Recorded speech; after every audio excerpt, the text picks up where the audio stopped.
A conscious goal is extremely important in life. Meditators, sadhaks should know and should have how they will reach towards their goal.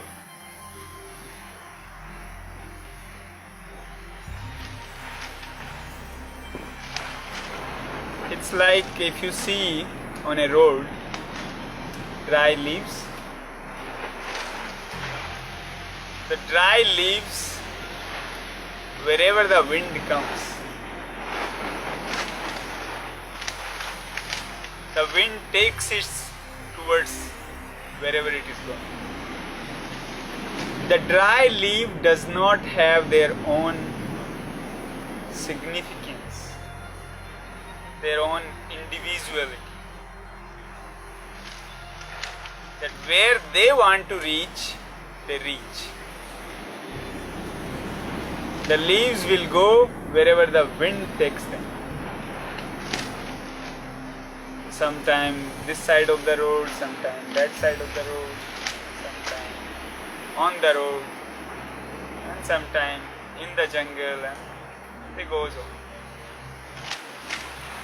They do not have anything of their individuality. They do not have a goal.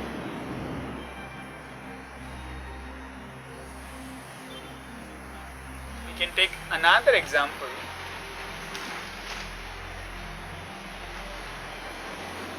Like a wood in the river. Wherever the water takes, it goes. It does not have its own destination. It doesn't know. Wherever the flow takes, either this side of the river or that side of the river, it just goes on. No individuality. So same way, if we are lost, then where we will reach? This is extremely important to think about.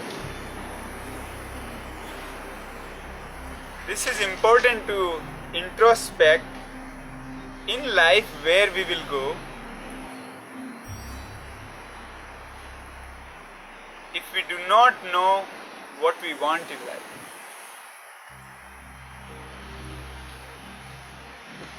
If we do not have a conscious goal. Not a goal of like generally in corporations. The CEO sets up the goal and makes everybody fool to reach that goal. We have a vision, and that vision, how much distraction it doing, we don't know. And in the vision, we are part of it, and we keep doing. We do not think why we are doing that. We do not have our own individuality. Like somebody doing computer job. His project manager will like, we want to achieve together, we want to be there, we want to be achieving something more than what we have done. He inspires them and they get inspired. They do not have their individuality, that why should I work on this field? Whom it is helping? Is this a software product being developed to destroy people? To be used in the war? To generate electromagnetic radiation? What the purpose is? I'm not saying anything specific that's not good, but in an individual who is in that should think that what I'm doing in life and why I'm doing it. What is my goal?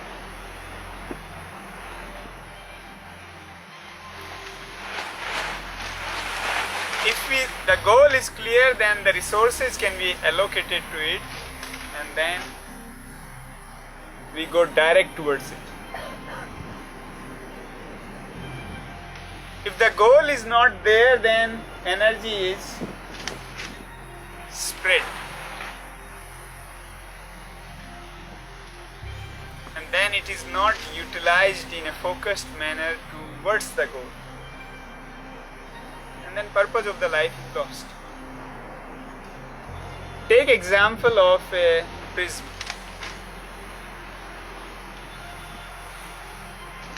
We have a prism, you might have done in your schools.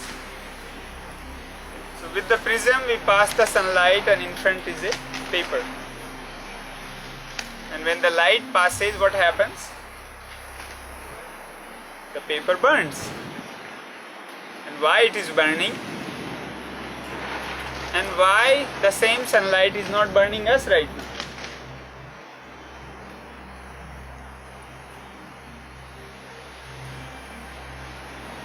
We need to think on that. Why that is happening? The prism consolidates all the rays and directs towards the object.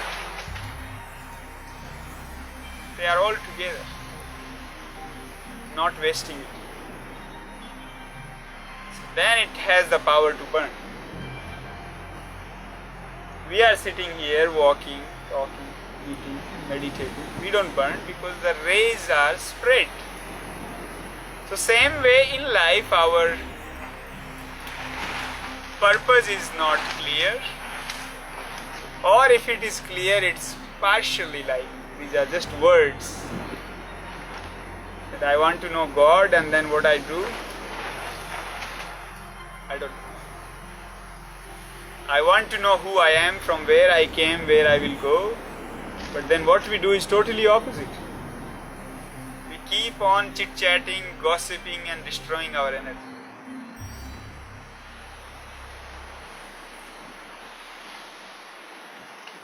So have the goal.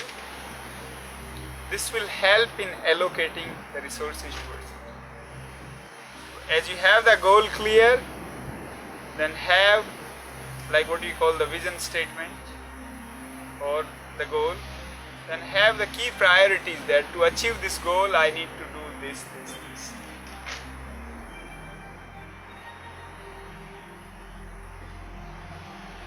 And in priorities, if your goal is to know truth, if your goal is to live happy and joyfully, anyone,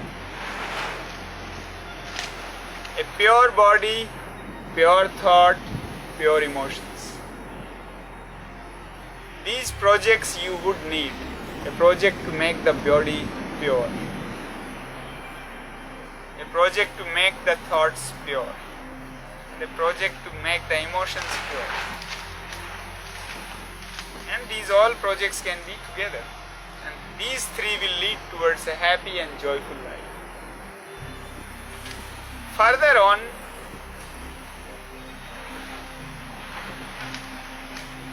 like if the goal is to know truth, then more. These are the fundamentals. It sets up a platform to know truth. Then we would need to separate from the body.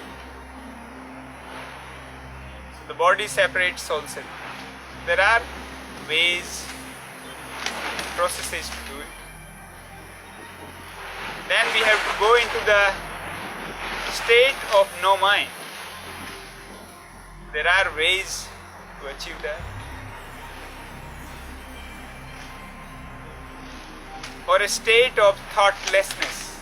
There are ways to be in that. And then a state of emotionlessness. going beyond the emotions. There are ways to do this. So if you separate it from body, and if you are in thoughtless state, and then if you are in emotionless state, that opens a gateway for samadhi, no truth.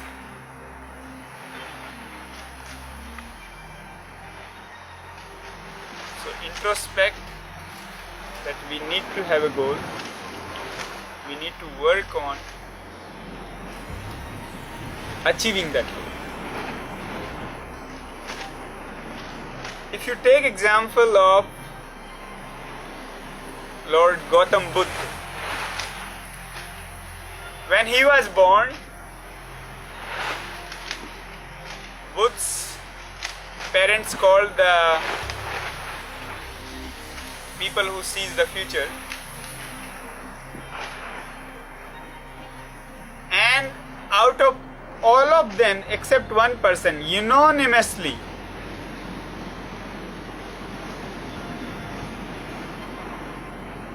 everyone said either he will be a great emperor or a great monk, a Baba. So the one person who said he'll be a great Baba, his parents didn't like him, and others said he'll be a great emperor. So he'll be something great. So to reduce this risk of he could be a Baba, his parents around him never had anyone old person. All the young people, young women, young men, they used to be in his service, always. Even the flowers or the dead leaves, any flower which was getting dull would be removed in the night. The dead leaves used to be removed, so he never sees anything dead. The significance was that he should not think that I might die.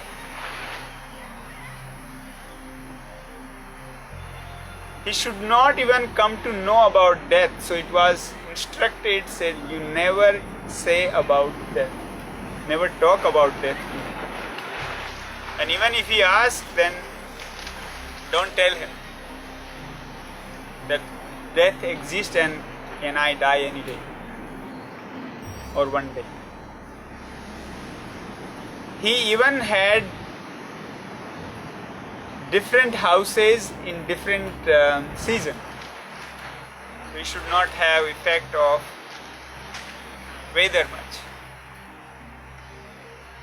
All those arrangements were done so he should not know or think about death.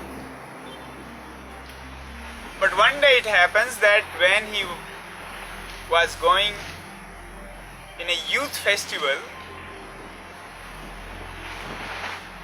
and on the way he sees an old person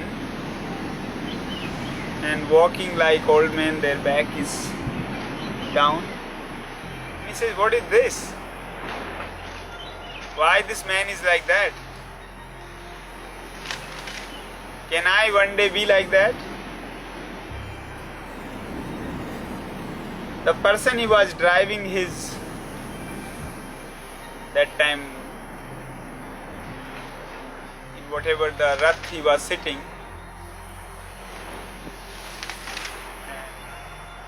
he says that I don't want to speak untruth, and it's true that we all will be like that one day.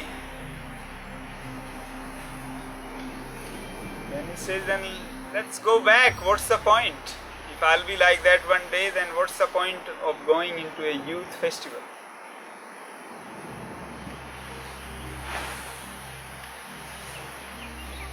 It is also said that it is not something he wanted to say, but some supernatural forces made him to say it, even though he did not want to say it. He goes, then then they still go towards the youth festival, and then they see further a dead man. Some people were taking a dead man to the graveyard. They say, what is this? It says, somebody died and they're taking him to burn. So he asked, can I die? Say, I should not be telling you this, but this is true. We all will die one day. Buddha said, then let's go back. If I'm going to die, then immediately go back. We're not going in youth festival. And he turns back. This is introspection. Thing happens in our life and then we learn immediately from it. We do not waste a single minute, single moment.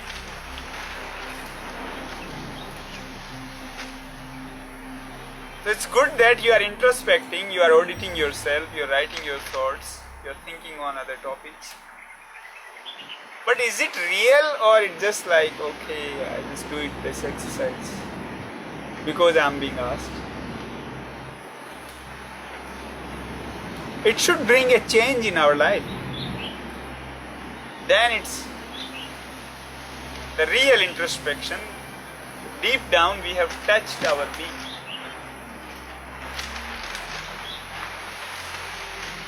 Otherwise it's not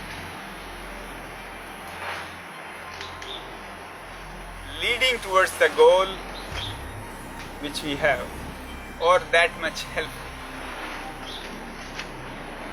So conscious goal is extremely important in life, and a introspection which leads us towards conscious goal.